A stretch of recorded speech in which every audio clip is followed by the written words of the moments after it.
The following is a special presentation of ABC Sports.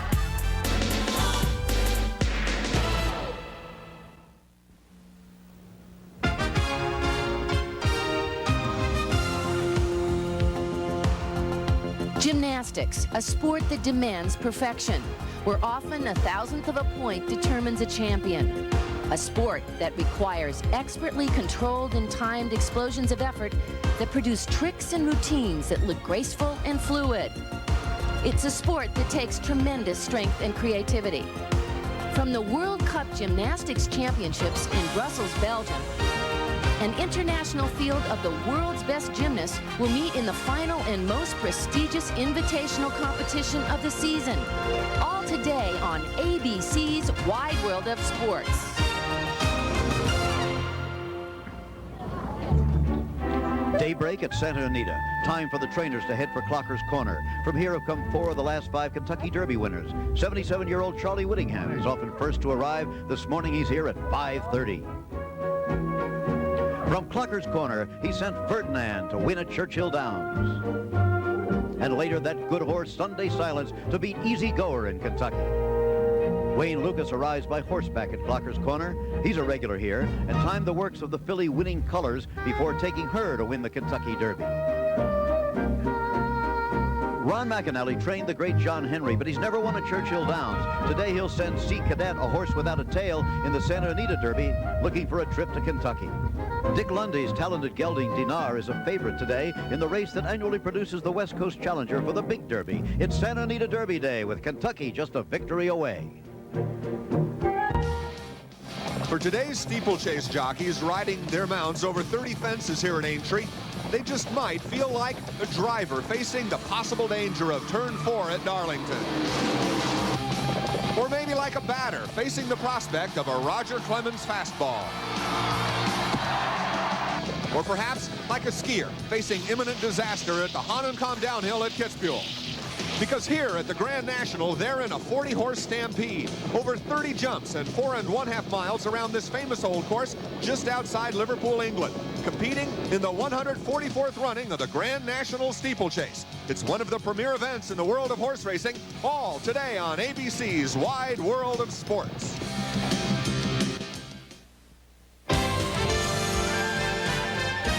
Spanning the globe to bring you the constant variety of sports. They're off. He's going to run the first 4-minute mile. And look at the start that Samuelson gets. On the streets of Monaco, Ayrton Senna is #1. The thrill of victory. The first time an American, only Midori Ito has completed a triple axel in competition.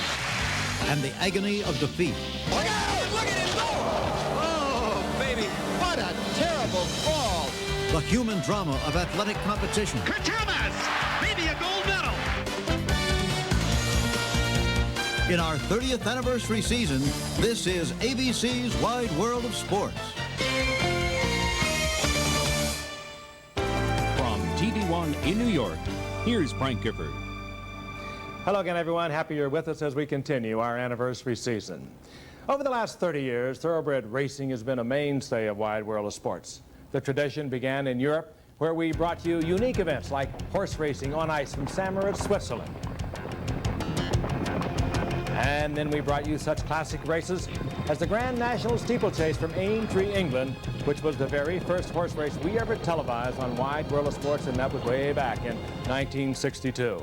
Well, today the tradition continues as the Grand National has become one of the premier events in all of horse racing worldwide. Right now, let's join John Neighbor. Each sport has its own spectacles, where the spectators are in excess of the usual followers of the event.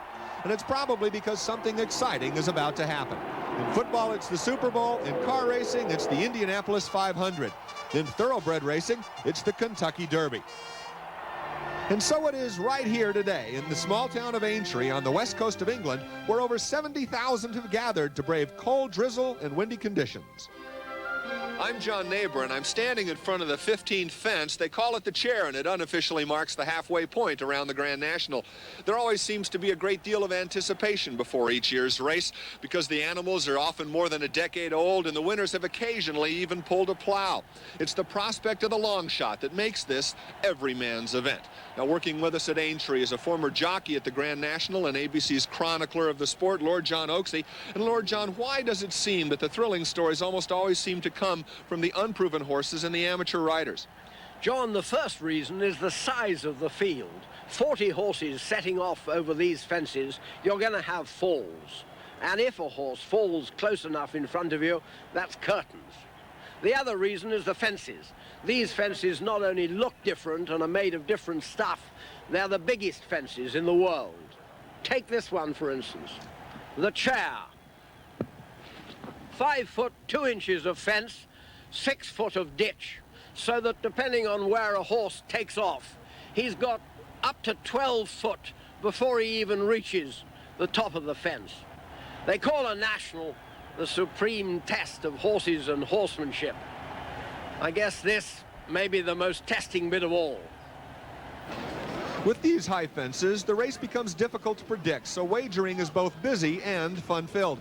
The tote is a government-controlled equivalent to parimutuel betting, where individual bookies provide a similar service while bearing the risk and keeping the profits.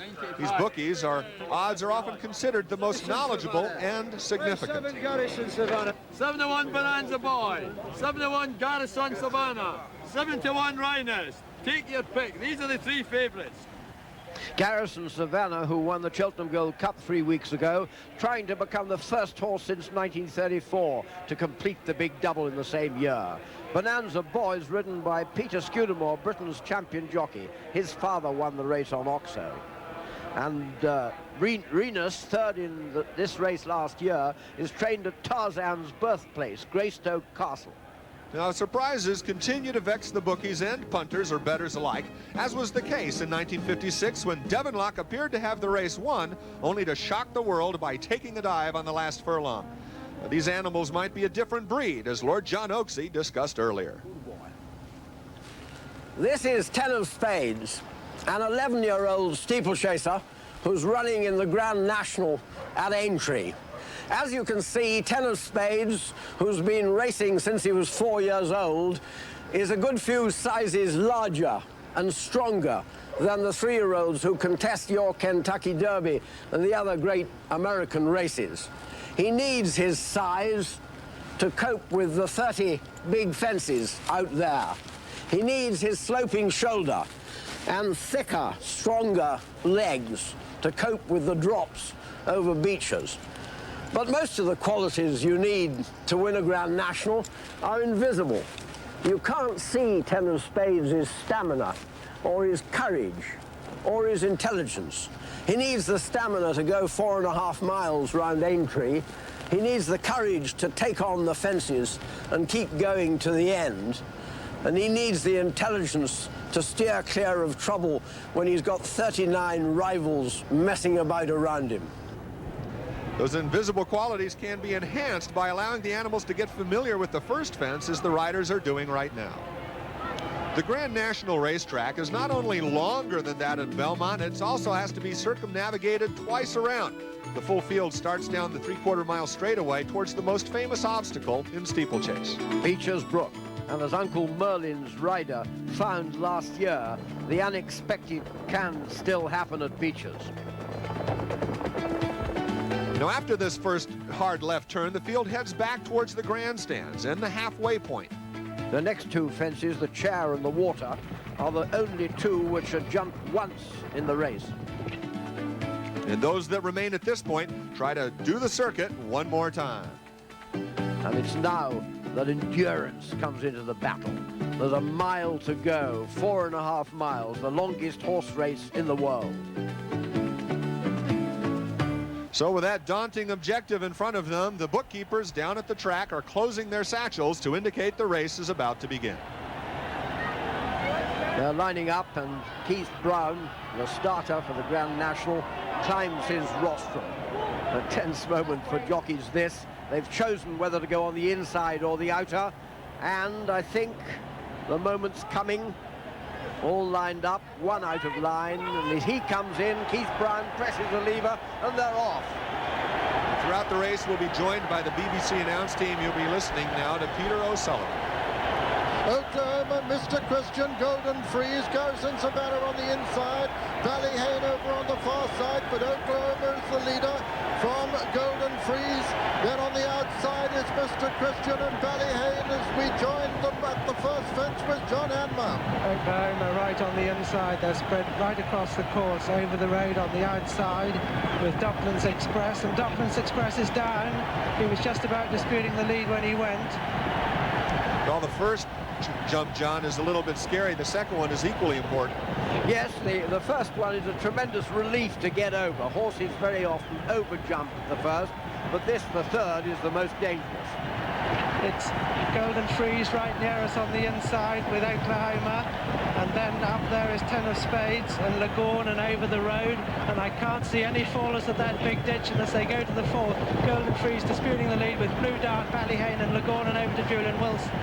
Golden Freeze, Oklahoma on the inside, Blue Dart towards the centre of the course. They all jumped that one in, but Packtoken jumped it in last place. In fact, he's tailed off. Mr. Frisk has got a good prominent position in the centre of the course, as has Over the Road, as they jump the fifth. Some controversy has existed about Beecher's Brook, the most famous obstacle in the event. They've filled in some of the gaping hole on the far side. The fence has been made much safer since last year. The lip which trapped horses as they landed has been done away with, and now let's see the result. I think they're all over. They are indeed, every single one safely over the most famous fence in the world.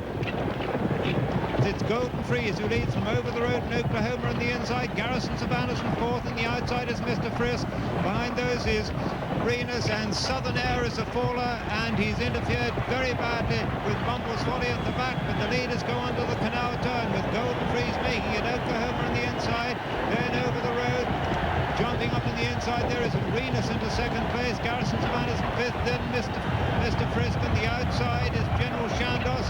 Close there on the inside, jumping that is Team Challenge, who jumped up really well, but it's Golden Freeze who leads from Renus and Oklahoma and Garrison Savannah and Mr. Frisk and Team Challenge as we join John Hamler. And Golden Freeze leads at the 10th from Mr. Frisk on the outside, Renus right there on the inner. A mistake by Garrison Savannah, but he's not far behind. Nor is General Chandos and Over the Road, and they all jump that one well. And as they go to the big ditch, fence number 11, it's Golden Freeze and General Chandos. Then in third place, Renus with Mr. Frisk, then Over the Road, Oklahoma and Garrison Savannah. And going to fence number 12 now. And Golden Freeze and General Chandos took it together. From Renus third, Mr. Frisk 4, then Over the Road, then comes New Haven, Oklahoma, and then Lagoon and Garrison Savannah and Blue Dart and Ballyhane and Team Challenge, then Bigson. And looking further back, Bonanza Boy hasn't got many behind him, but right at the back of the field, we've got Fraze, who's tailed off, and not far in front of Fraze, Aberlad, and over to Peter O'Sullivan. Yes, it's still Golden Freeze, the leader, from Renus in second. Then on the outside, General Chandos giving 45-year-old John Bradman a terrific ride at the moment. Last year's winner's in fourth, Mr. Frisk. Then Oklahoma over on the far side, also giving a great account of himself for France as they come down towards the next. The 13th fence in the National. Golden Freeze, General Chandos and Renus. These are the three leaders over that one. Racing now to the 14th, and still Golden Freeze, Renus going very well within himself, then General Chandos Over the Road, Mr. Frisk, Ballyhane well there on the far side, Oklahoma right up with them, and so's Team Challenge and Garrison Savannah just in behind the lead. Up till now, there's been space to spare, but the chair's not only the biggest fence on the course, it's the narrowest. Suddenly, when you need it most, you run out of elbow room and daylight. 5'2" of fence, and it catches Cramer and Mr. John Durkin.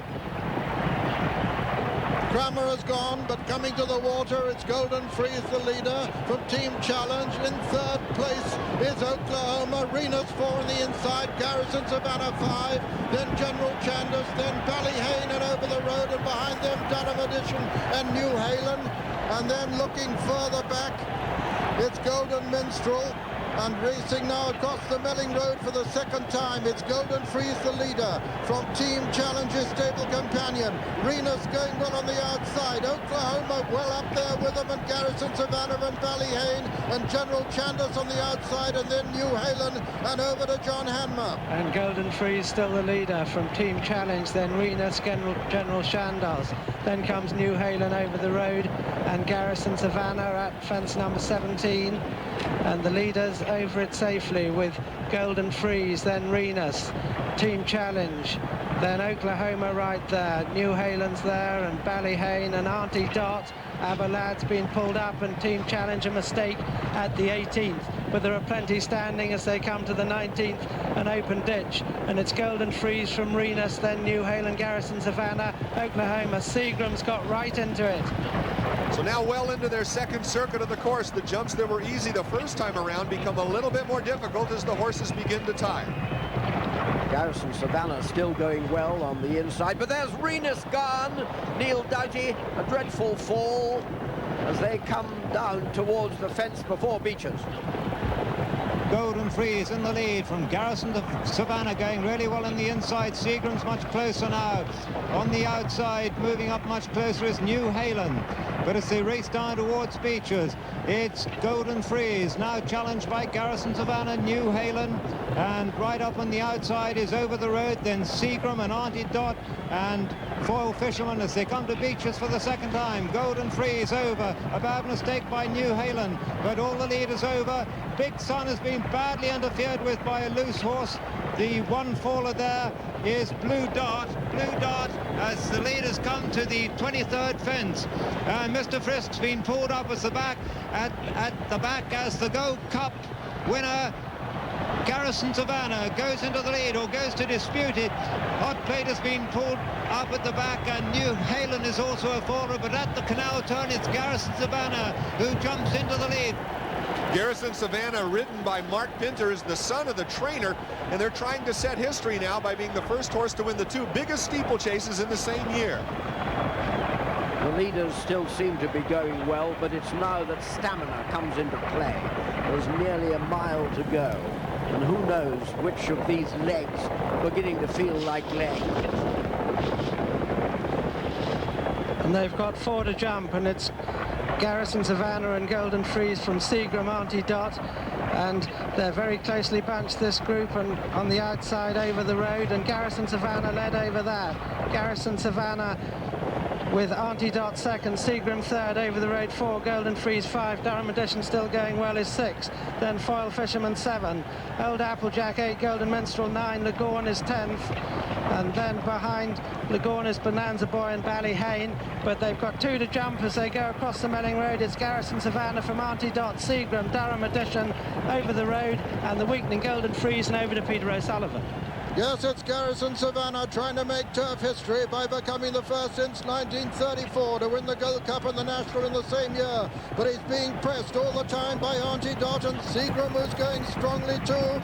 Then comes Durham Edition making a little bit of ground from the rear. Over the Road is still in contention, but these 5 look to have it between them as they race down towards the second last. Garrison Savannah on the far side from Seagram on the near side. Garrison Savannah has a length advantage over Seagram, 2 lengths. Auntie Dot jumps in third. Garrison Savannah looking as though he's got 1 fence now between himself and turf history.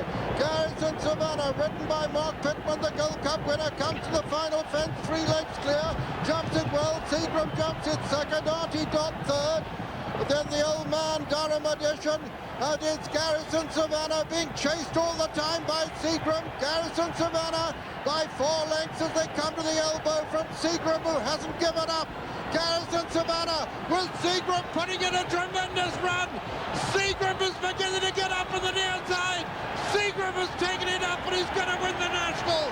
Seagram, a first ride for Nigel Hogg, has won the National. Seagram is the winner. Garrison Savannah is second. Auntie Dot is third. What a spectacular finish to a very grueling race. And once again, that dreadful 494 yards of the run-in has taken its toll. Garrison Savannah looked sure to win when he came over the last fence, just as Mark Pittman's father did in his day. He too was caught on the run-in. But clearly the winning jockey is a very happy man, and we'll have an interview with Nigel Hawk when we return right after this. Down goes Frazier! Great athletes, great moments, April 28th. ABC's Wide World of Sports is brought to you by Jeep. There's only one Jeep. And by Delta Airlines. We love to fly, and it shows. Let's take a look at the official results of this year's running of the Grand National Steeplechase. Seagram wins it, pays 22.14 and 5.40. By the way, the horse that was so friendly with Lord Oaksey, the 10 of Spades, placed 14th. Of the 23 horses who didn't finish, some fell, but many chose to pull up. And as Seagram struts his stuff, let's go down to John Oaksey, who's with Nigel Hawk. When he jumped the chair well, that's when the race changed for me, because he's got his confidence, he knew he could do it, and after that, I was always going well. You know, at one stage I thought, well, I'm not going to finish. I thought I was going to pull up. So and after the whole first circuit, I was in a little bit of trouble. Yeah, he wasn't really enjoying himself, and then you just got to look after him a bit and get his confidence back. And luckily, we got his confidence back, and from then on, things went super. Anything fall in front of you, or any Nothing that I can really remember. I know one or two fell around me, but no great interference like that. Perhaps it's true that every time a horse tackles the Grand National, he must practically put his life on the line. And it's on this more somber note, however, that we must tell you we've learned that Ballyhane, a 10-year-old gelding trained by Josh Gifford, after bravely finishing 11th, simply expired from a ruptured blood vessel immediately after the race. A sad reminder of the demands of this grueling contest. But perhaps the analogy of the Super Bowl, the Indy 500, and the Kentucky Derby does play after all. And as we revel in the joys shared by Nigel Hawk on Seagram, the sport's most exciting event is over until next year, when Aintree will once again host the grandest of all steeplechases. So now, for my colleague Lord John Oaksey, this is John Neighbor saying cheerio from jolly old England.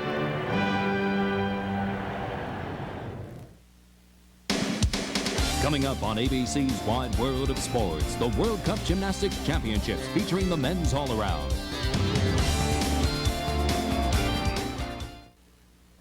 The World League excitement continues. Sacramento surges into San Antonio, hoping to make it rough for the Riders. Live tomorrow on ABC Sports.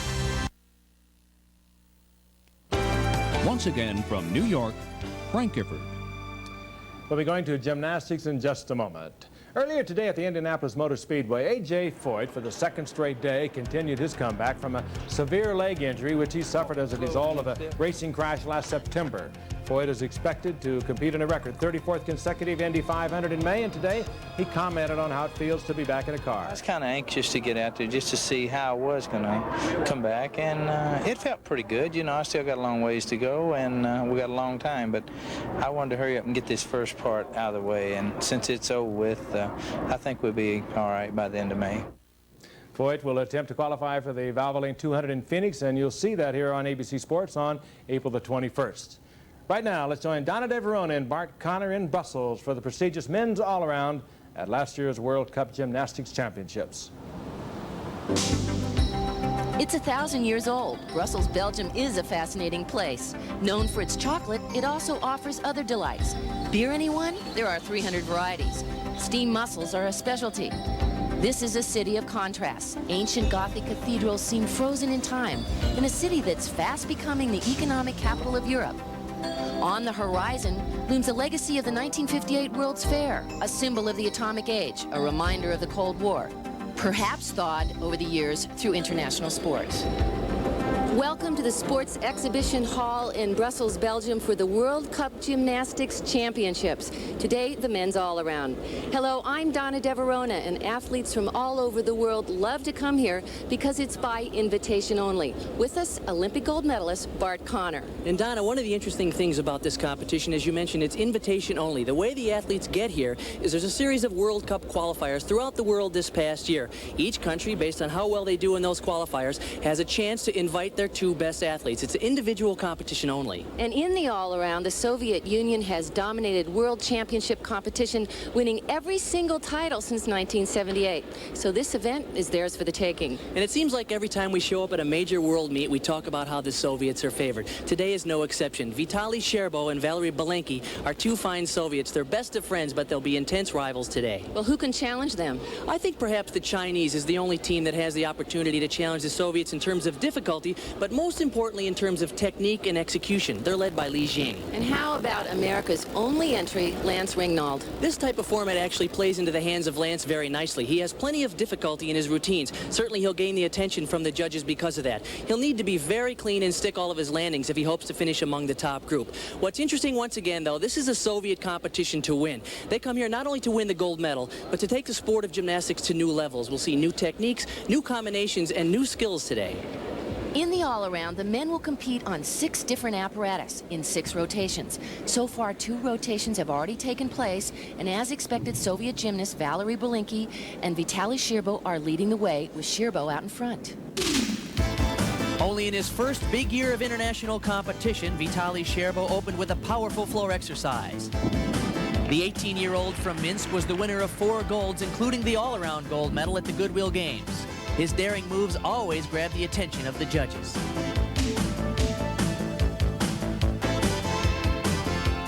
Sherbo's best friend and teammate, Valery Belenky, demonstrated awesome power on the still rings. This 21-year-old from Baku, Azerbaijan, was the winner of 6 medals at the Goodwill Games, his trademark perfect form and execution. From China, Li Jing, last year's bronze medalist at the World Championships, slashed through his pommel horse routine. The 20-year-old recently led a Chinese sweep of the Asian Games, winning the all-around gold. And the USA's most experienced, Lance Ringnauld, unfortunately got off to a rough start, first on the pommel horse, and then here on the rings where he had trouble, struggling with his strength move. So after 2 rotations, Vitaly Sherbo leads, but by only 25 1/1000ths of a point. American Lance Ringnauld is in 17th place. Sherbo was introduced to the sport at age of 7 by his mother. Both his parents are acrobatic trainers in the Soviet Union, a prominent sport in that country. Sherbo has a really interesting move in the middle of his routine, something I've never really seen before, at least not on purpose. You'll see he's going to cross the rings and get all tangled up and then untangle himself and lock it in a handstand. Really interesting stuff.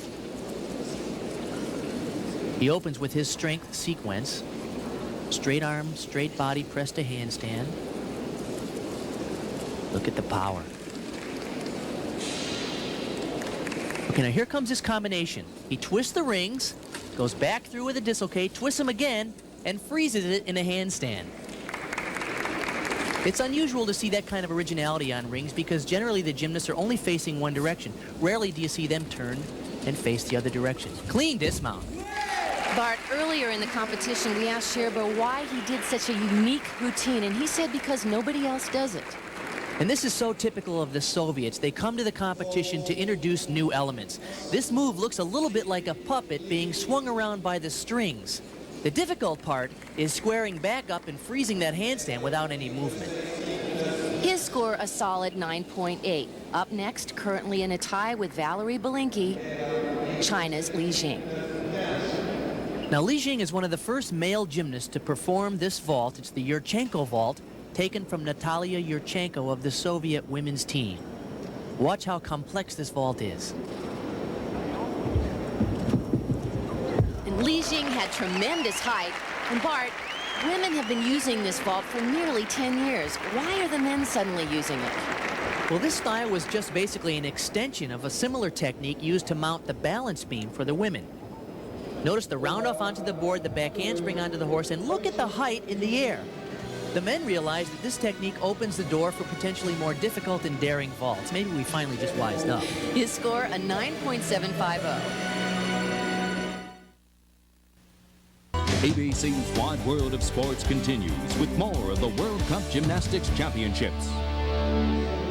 We're in Brussels, Belgium for the World Cup Gymnastics Championships. The men are in the 3rd rotation. Up on the still rings, Italy's European champion in this event, Yuri Keiki. He was 6th after the 2nd rotation. There's a few specific requirements that Keiki has to perform in the still rings competition. He has to show the judges a swing to a handstand, as well as a strength to a handstand, and 2 other strength moves. There's an original sequence at the beginning. Up to handstand. Now here's his first strength move, the inverted iron cross. Second one, a Maltese cross, and the third one, a bounce to iron cross. Tremendous strength. Keiki's strength is really very deceiving. He's only 5'4" and 128 pounds, but that's really the world-class gymnast body style. There's the swing to handstand, a back giant swing. And here comes a big dismount. And he rocks that landing. Yuri Keiki obviously taking pride in his work on the rings with a strong and controlled performance. And you can see why he's been a finalist in every major competition in the last 4 years. And now, up on the parallel bars and currently tied for second, Valerie needs a 9.85 to take the lead. Belenki's routine is what we call a very big routine. He does plenty of big tricks, but it's the way he does them. They're a little wild, and he really hangs them out there. That's impressive to the judges. Notice the lift on the bar here. The giant swing, that's an underbar requirement, one of the things the judges are looking for. And look at the power on that giant glide kick. That's basically an A move, one of the easier moves you can do, but it's the way he does it that's so impressive. Little hop there on that handstand, that'll be a 1/10 of a point, and a little rush on the dismount. When we talk about bigness in a parallel bar routine, look at the power on that move. Big swing through the bottom. And one of his trademarks, of course, is the perfect form and extension throughout. But you can see here he gets in a little trouble on this handstand, and here on the back toss, he's over, so he has to hop his hands underneath him to regain balance, and that caused trouble on the dismount. And that hop obviously cost him sole possession of the lead. His score, a 9.825. And by the way, Yuri Keiki scored a 9.9 on the rings. So after 3 rotations, Scherbo and Belenki are tied for the lead, followed by China's Li Jing and Italy's Yuri Keiki. Over the last 40 years, men's gymnastics has been dominated by 2 countries. The Soviets won all 6 world and Olympic all-around titles between 52 and 62. Then after a decade of Japanese excellence, the Soviets have reestablished their dominance, winning 10 of 11 all-around gold medals. Will it continue through the 90s? I think so. Coming up, the 4th of 6 rotations in the men's all-around competition. In a sport where judges look for originality, new techniques are always being developed. Vaulting styles have changed dramatically over the last few years, and to give you an idea just how complex the new vaults are, let's first of all take a look at the traditional style of vaulting. This is a typical vaulting horse and a springboard combination. Now what a gymnast will do is run down full blast at this baby, and let me tell you, this thing is solid. Hit this springboard and go over the horse. Easy enough, right?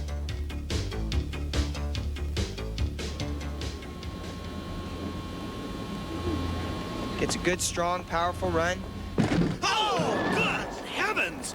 Oh, I have never seen a vaulter take a shot like that. I'll tell you, he's hurt. He is hurt. Oh, my. That was a pretty bad crash, and luckily for Brian Meeker of the U.S. national team, he was okay. Good for him also that it wasn't an international competition where the horses are chained down. Now, this new style of vaulting invented by Natalia Yurchenko from the Soviet women's team is even more complex. Here's what happens. The gymnasts are going to run down in the same fashion, full blast towards the horse, but right before they get to the horse, they do a round off, and now they're going to go over the horse backwards at full speed, and not to mention do 1.5 flips and maybe 1 or 2 more twists. Pretty wild stuff, huh? Boy, you're not kidding, Bart. And now the co-leader, Vitaly Scherbo, will perform a Yurchenko vault. Scherbo used this vault at the Goodwill Games this past summer, scored a perfect 10. He's going to do the Yurchenko with 2 twists. Watch for both twists. There they are. Once again, the style and the technique of this vault really allows the gymnast to get more height and more distance and twist the 2 twists very easily. Here's the round off onto the board, back over the horse. Look at the position in the air, and he just drops out of the sky. His score, a 9.90. Up next, China's Li Jing, currently in 3rd place. This is his best event, He's the 1990 Asian Games all-around champion, and he's only 75 one-thousandths of a point away from the lead. Not only is this routine packed with difficulty, but the most important thing is the look of the routine, the body line and the rhythm. Notice he never seems to rush, takes his time. Here comes an incredible sequence. These moves are called Healy twirls. And watch, here comes a front 1 3/4.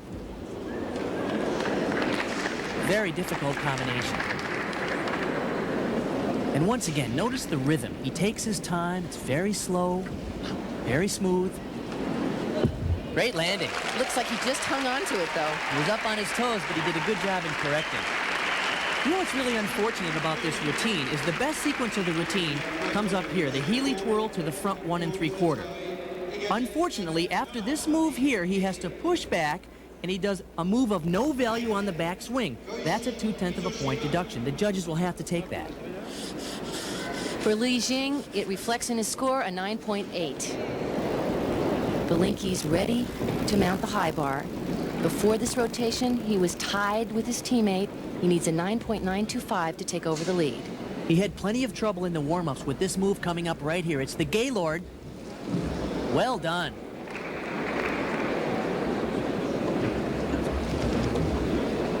Beautiful. Tkachev, or a reverse Hecht, invented by a former Soviet great. Belinki's style is very aggressive and clean. Tight body lines. Nice distance.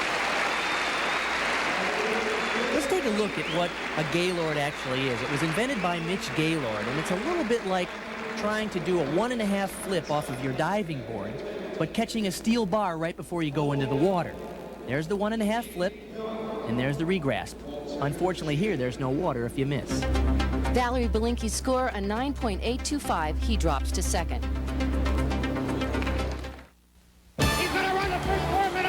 30 years of excitement, April 28th. Tomorrow, ABC Sports does the Texas Two-Step. First step, the World League kicks up its heels in San Antonio as the Riders host the Sacramento Surge in a Western Division showdown. Then step 2, we promenade over to Houston to join an all-star field at the Independent Insurance Agent Scramble. Grab your partner tomorrow on ABC Sports. It's certain that here only fractions will separate the winner from the rest of the field because our leader, Vitaly Sherbo, is only ahead by 75 one-thousandths of a point. And it's been a very tight competition so far, with Valery Belinki and Attai always within striking distance of Sherbo. They are rivals, but as teammates, they have a lot of fun during training sessions and on the road during competition. We are always joking with each other. We support each other when we are in trouble. We are never sad. We tell each other funny stories. We are best of friends. Belinki. He's the driving force, the spirit of our team. When things get difficult, his presence makes everything much easier.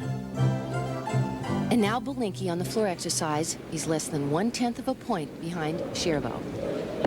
And not only are they best of friends, but they use the same tumbling mount. That was a double layout with a full twist. Look at how quick and aggressive he is in the flared circles. This is a requirement. The judges need to see a strength move.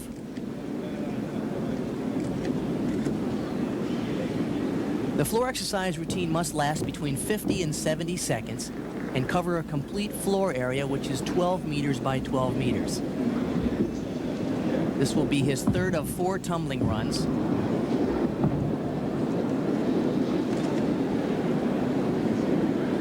He takes his time. He doesn't seem to ever rush.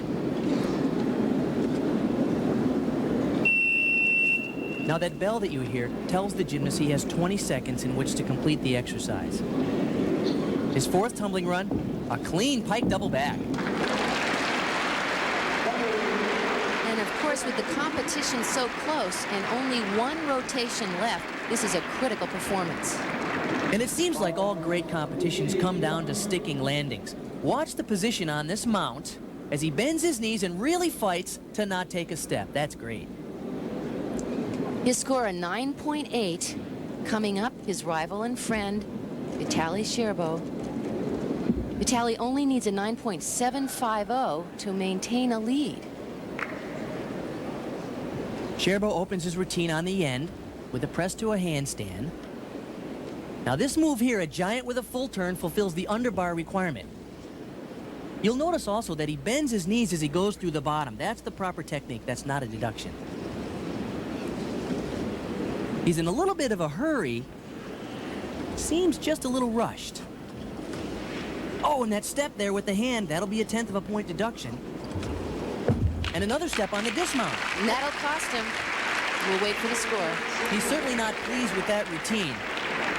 As he swings through the bottom here on this back toss, he rushed it a little bit, and of course that hung him up. He had to move his hand forward to regain his balance. Then he got back into a clean handstand. The form in this pike double back is beautiful, but he over-rotates it a little bit.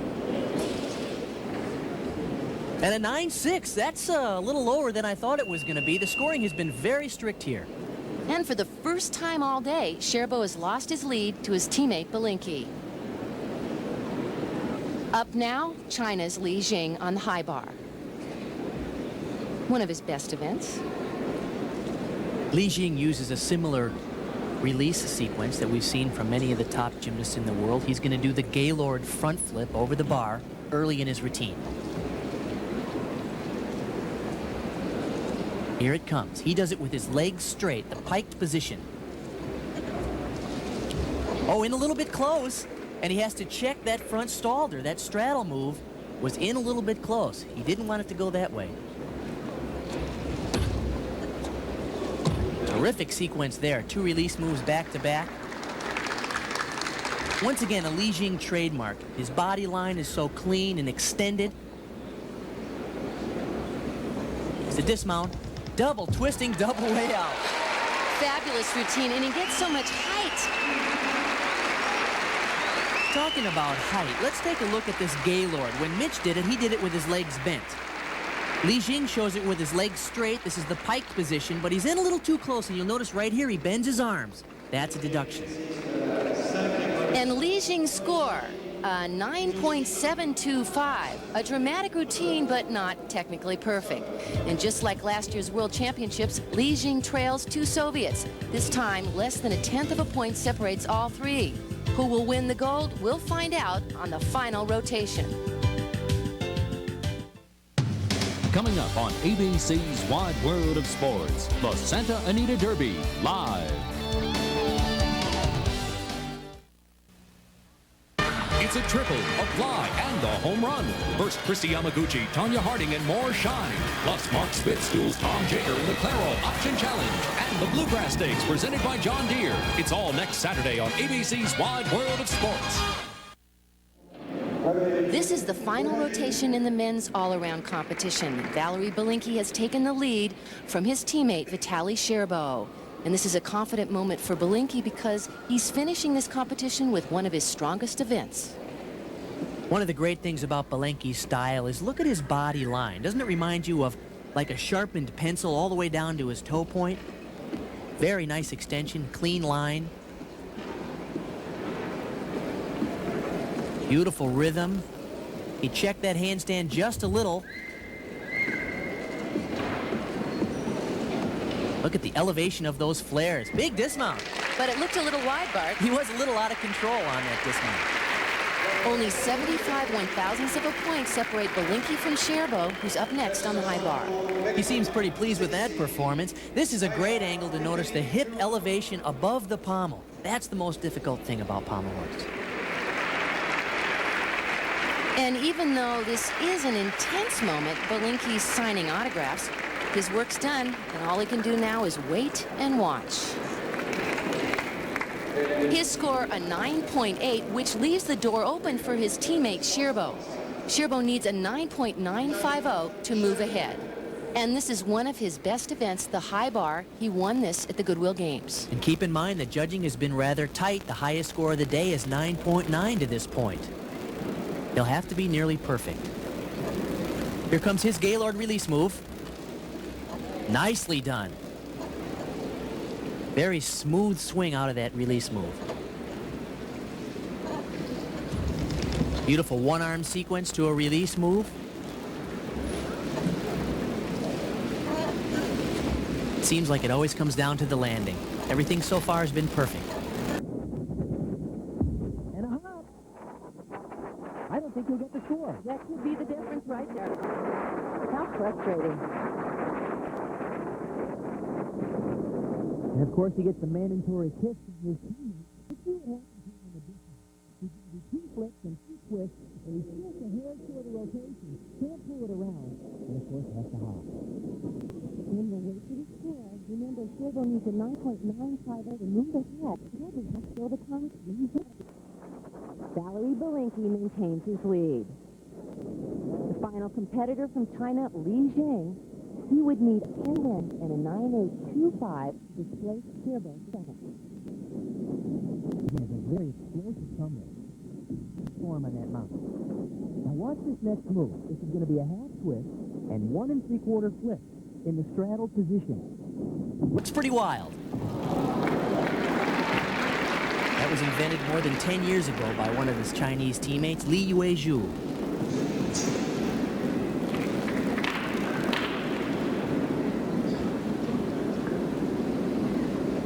Excellent flexibility.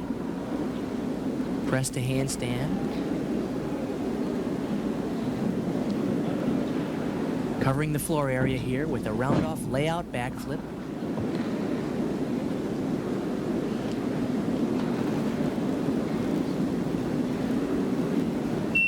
Once again, there's the requirement of the 1-foot balance move and the bell. 20 seconds to complete the exercise. Here comes his last run. Look at the height. That's a full twisting double backflip. And a little hop on the landing. We mentioned the fact that he needs a 10 if he's going to win. You got to do the big tricks to get the 10. This is a gutsy move for a dismount. It's a double back with a full twist. The full twist happens right here in the first flip. So high, he over-rotates. That'll be a deduction, unfortunately. And Li Jing earns a 9.725, and the judges have been consistently tough all day.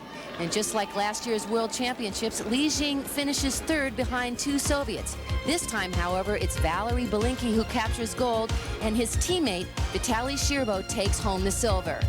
The top 2 spots go to training partners, friends, and rivals. Once again, the Soviets dominate men's all-around gymnastics. American Lance Rignald finishes 15th. I'm Donna DeVerona. For Bart Connor, goodbye from Brussels, Belgium.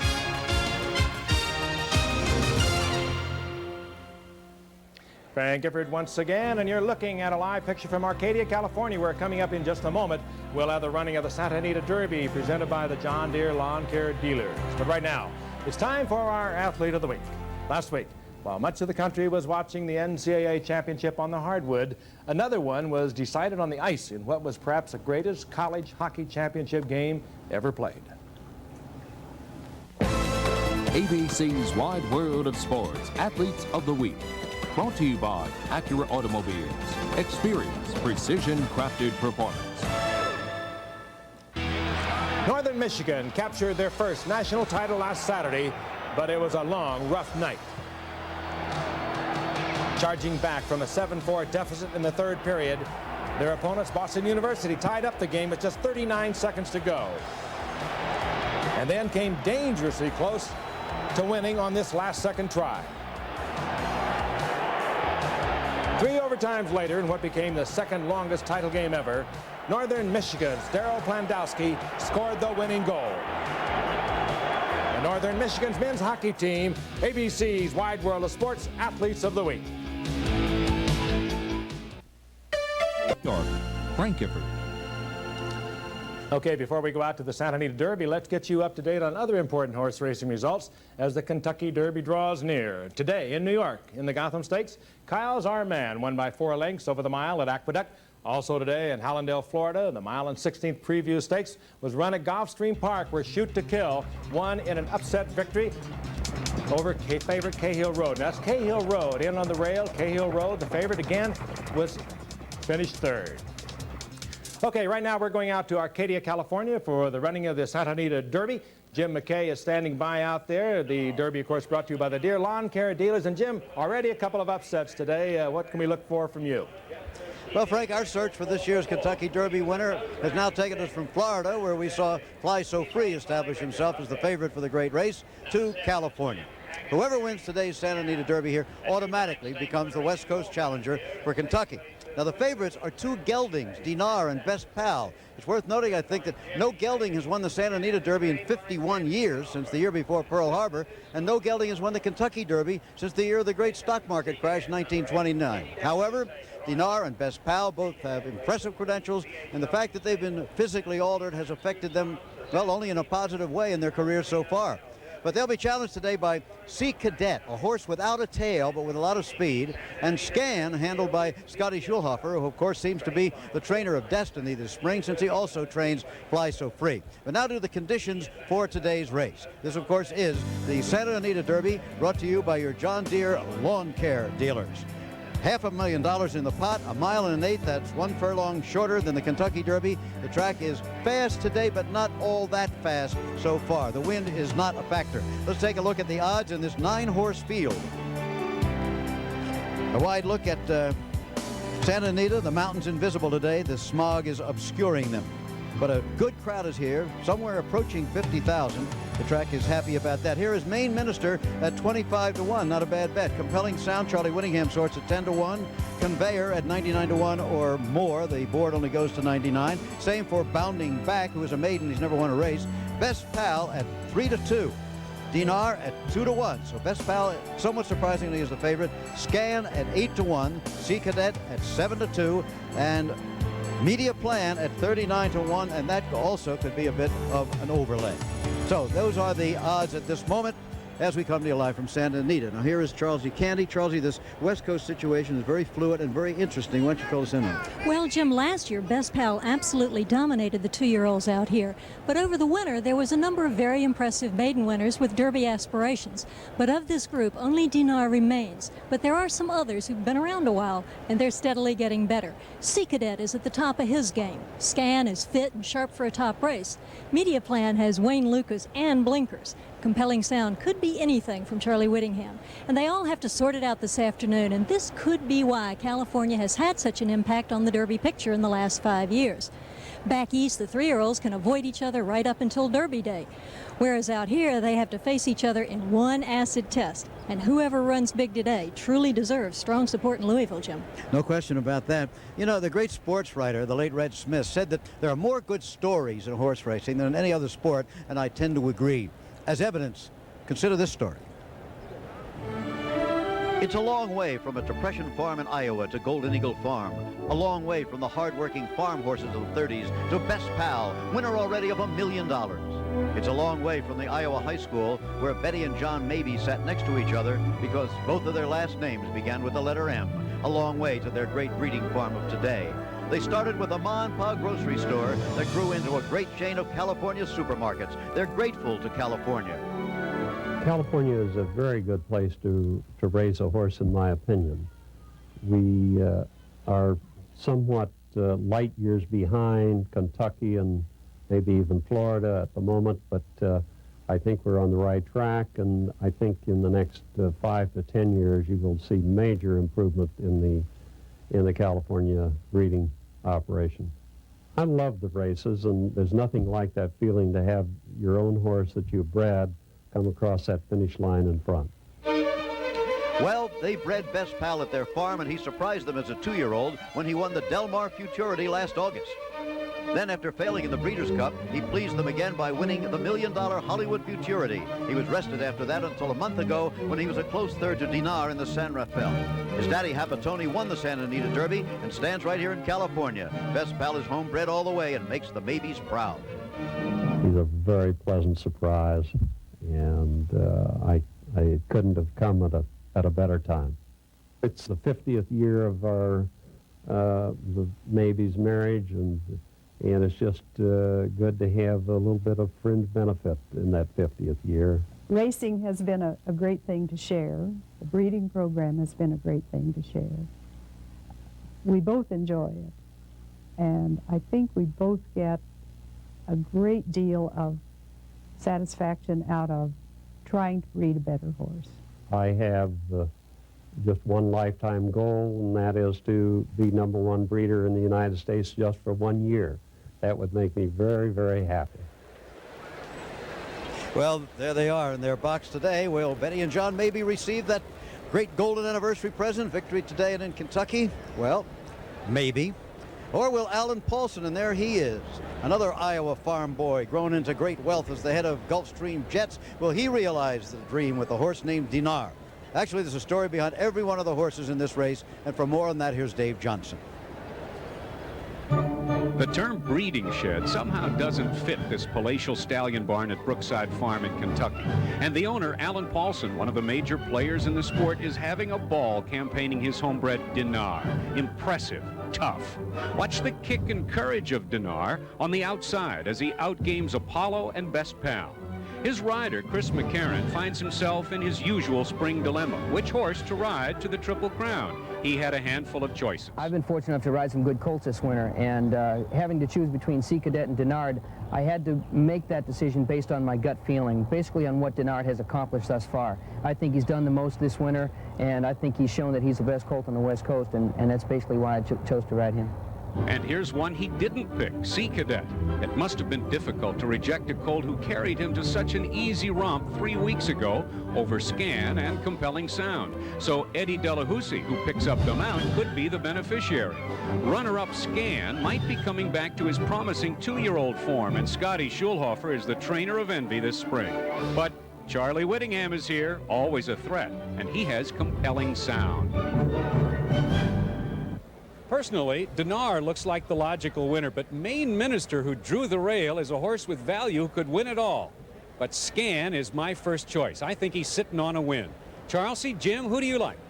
Well, I seldom disagree with Dave Johnson, but I think I like Best Pal. He's more experienced. He's won $1 million already, and I think he's ready. After all these years, you and I are finally going to agree on one. We agreed?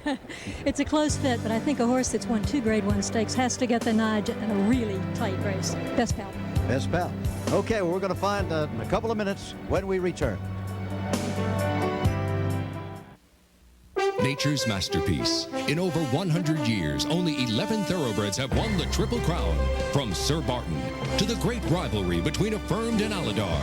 Their compelling story, written and narrated by Jim McKay, is chronicled in a collector's home video. The Jewels of the Triple Crown.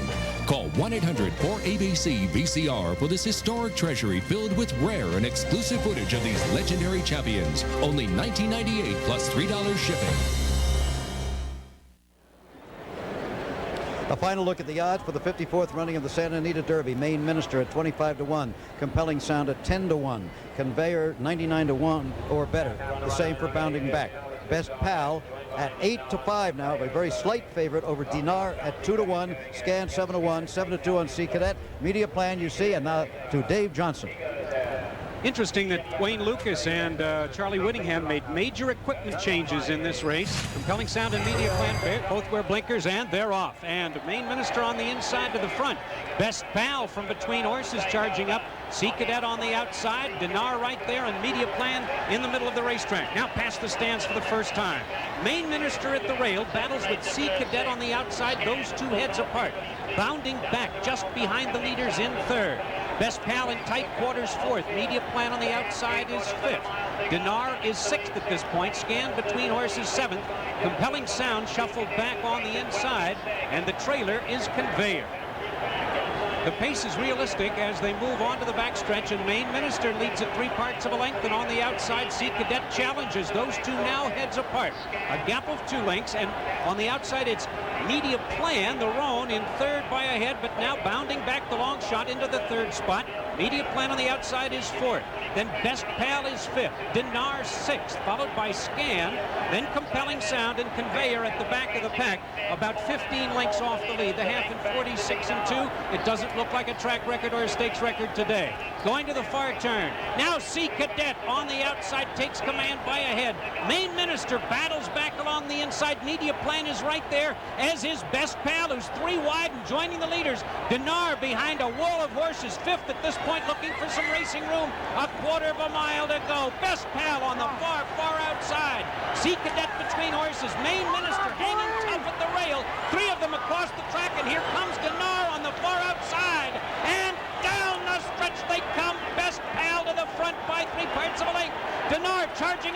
outside. C Cadet drops back. Now a two-horse race for the wire. Dinar on the outside with Chris McCarron up to take command and win the Santa Anita Derby by half a length. Best Pal second by 2, then C Cadet, followed by Maine Minister. Those four only about 4 lengths off at the wire in the final time, 1 minute and 48 seconds, which ties the 10th fastest. So how about that? It was Dinar who stopped the early leaders, and Chris McCarron wide at the head of the stretch breaks his jink. He was 0 for 11 coming into the Santa Anita Derby and is the unofficial winner with Dinar. Jim, Charlesy? Well, well, well. There we have the West Coast challenger for the Kentucky Derby. His name is Dinar. He's named after an aviation checkpoint in France, a place that owner Alan Paulson is particularly fond of. What do you think? He's only run 5 times. He's been beaten once by only a nose. He was a little bit reserved in the wagering because there had been some speculation that maybe he wasn't himself physically because he didn't work for 18 days following his victory in the San Rafael. Obviously, those fears can be put to waste. This is a game stretch run and colt, and the horse who finishes second with him, too. Both of them certainly are on their way to Louisville. He beat Best Pal just about the way he did in the San Rafael. But they were equal weights this time. Both carried 122. Okay, let's have another look at the stretch run now, Dave. Well, Best Pal looked like he had the jump on Dinar, and as you see there, Best Pal is 3 out from the rail. C Cadet, who had been up close early, and the white cap is at this point dropping back, and in the red and blue cap on the extreme outside, Chris McCarron with strong left-handed urging gets Dinar in gear, and he duplicates his 91 form. He just keeps running those bullets, Jim. Dinar on the outside, passing Best Pal in the final 16th of a mile to unofficially take the Santa Anita Derby. This was quite a performance. Well, you know, Dave, we had a microphone on owner Alan Paulson as they were coming down the stretch. Maybe we can have a look at that right now. Alan Paulson at age 69. Yes. Come on, baby, go! Go, go, go! Go, go, he's gonna win it! Go, baby, he won it!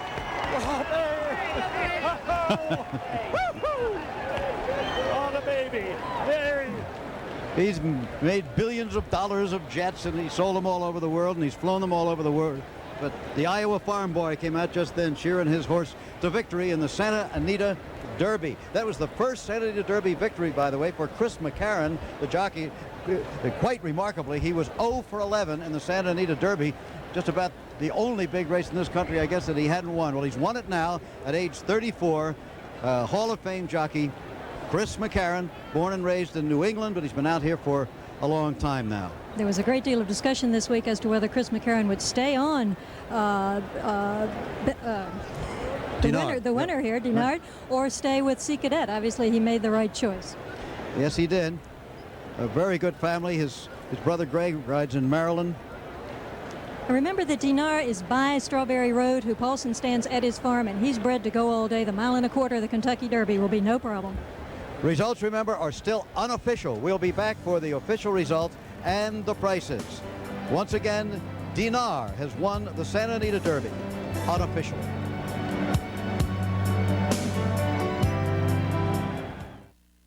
The thrill of a lifetime, the Kentucky Derby, May 4th on ABC Sports.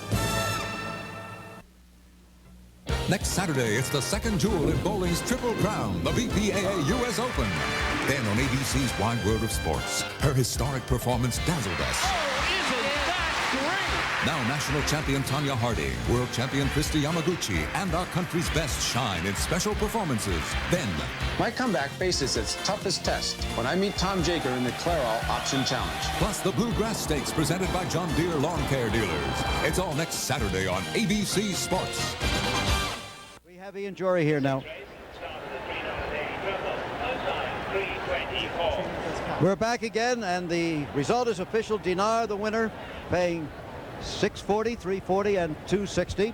Best Pal, $320 and $240, and C Cadet, $280. The exacta, that's the bet where you must pick the horses in the order, first and second, $40. The trifecta for first 3, $46.60. I'm standing here now with Ian Jory, the successful trainer of Dinar. Beautiful. I'm sorry, of the almost successful trainer of Best Pal. Ian, your horse ran a good race. It looked a little bit like the San Rafael. It did, yeah. I was very pleased with him. I think he got beat by a better horse. He might still be a little short, but he still got beat. I had an excuse last time. I don't this time. Still going to go to Kentucky? That's up to Mr. Maybe. I'd like to give it a bash, but that's his decision. So you think the horse can go on? And yes, I do. You ready for? Yes, I do. I think so, but that's his decision. Okay. Well done. Thanks. And we'll see you down the line. I hope so. Ian Jory, the trainer of Best Pal, who couldn't quite do it today. Here is Chris McCarron. At age 34, you finally 36, did it. 36. 36 now? I was trying to give you a break. I just had a birthday last week. Yeah. Well, you've finally taken the monkey off your back on this one. Yeah, this is a race I've wanted to win for a long time, and I had the right horse this year, that's for sure. Want to take another look at it? I'd love to, yeah. He had a Should bad look good. trip going to the first turn. I had a good deal of difficulty getting him back off these horses. Well, this is turning for home, but he's full of run right here. I lost a little ground the last 5/16 of a mile, but he was running. I didn't want to drop him back in there and slow his momentum down any. He's a fighter, Jim. He's a good colt. You were saying it looks a little bit like the San Rafael all over. Yeah, pretty much. He didn't get to Best Pal until very late, but at the wire he was there in time. Looked like he had plenty left, too. He was going away at the end and galloped out strong, and he's improved considerably every start, and he doesn't have to improve much more than this to be the best. Okay, congratulations, Chris. Thank you. Here's an Iowa farm boy who's very happy right now, Alan Paulson, the owner. Congratulations. I suppose you want to breed the Strawberry now. Huh? Oh, yeah, that's right. Right. At He's a any fabulous time. horse, isn't he? Yes. So We had you, here's your reaction. Take a look right now. They were coming down the stretch. You might be a little surprised. There you go. Yeah. Go. I got him in. Did you see that? Right on. So it's on to Kentucky, huh? Oh, yes. And I'm sure he'd be one of the top favorites there, not the favorite. Okay, It's well. a great race. He's a great horse. And isn't it a great satisfaction when you bred Right. him, when he's a homebred? That's right. You know, today's his birthday. Yes. Yeah. April 6th, and he was number 6 in the post, so you got a sort of a good omen, I guess. So. Absolutely. He's 3 years old today. As most of you know, all horses officially have their birthday on January 1st, but he was actually born on this day. That's right. So in our Strawberry Road, he's turning out to be quite a sire. We got another horse called Fauda that I think is as good as Denard, and she'll be out here running. She's done real well in her first 2 races. And, Good. So Does Denard get his own Gulfstream jet to go back east? Right. So it's nice to have a horse win that you own the sire, you own the mare, and you bred them. So it's a real thrill. The best thrill I think I've ever had. Enjoy every minute of it until you get to Kentucky, then maybe again. Okay, well, thank you. Thank you very much, Alan. Okay, let's take one more look at the stretch run here, and there it is. And there you see him. He makes his big move there on the outside, wearing Chateauroux, and he's coming running late. Best Pal looks like a winner here. He may have been one race away, as Ian Jory was saying, from being at his absolute best. He'd been away 3 months, but here comes Denard on the outside. He's as game as they come, and he's only been beaten 1 nose in his life. And there he was, winning the Santa Anita Derby. 1 week from today on ABC's Wide World of Sports, we'll be at Keeneland in Kentucky. And we will see again Fly So Free, who's still the favorite for the Kentucky Derby. And that should be quite an afternoon also. Here is the official order of finish. Denard, Best Pal, Sea Cadet, etc. Now back to you, Frank. Okay, Jim, and we have a final score from the World League of American Football. The London Monarchs defeated the Oakland Thunder 35-12. Reminder, tomorrow on ABC Sports, more World League action as the Sacramento Surge battle the San Antonio Riders. Then golf, the Independent Insurance Agent Scramble. And next Saturday, ABC's Wide World of Sports will feature the return of Olympic legend Mark Spitz as he battles Tom Jager in the Clairol Option Challenge. Well, a personal note before we leave this evening. ABC sports producer Doug Wilson has been a major part of Wide World of Sports for over a quarter of a century. We love him here. Last week, Doug lost his own champion, his wife Debbie. And all of us at ABC Sports wanted Doug to know our thoughts and our prayers are with both him and his family. Good night, everybody.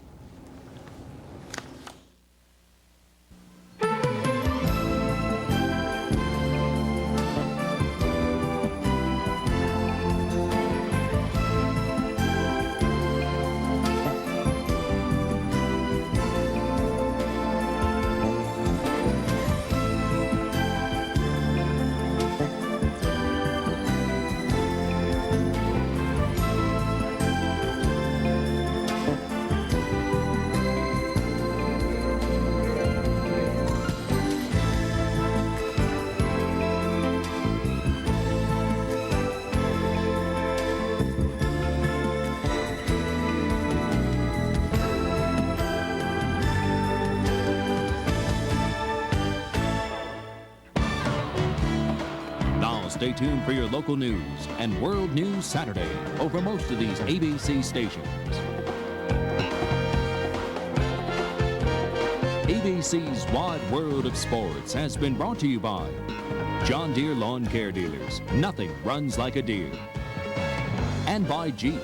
There's only one Jeep.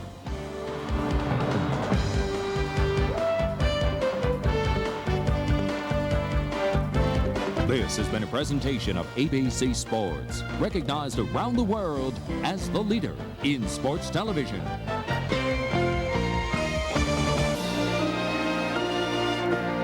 A promotional fee has been paid to ABC by United Airlines. Come fly the friendly skies.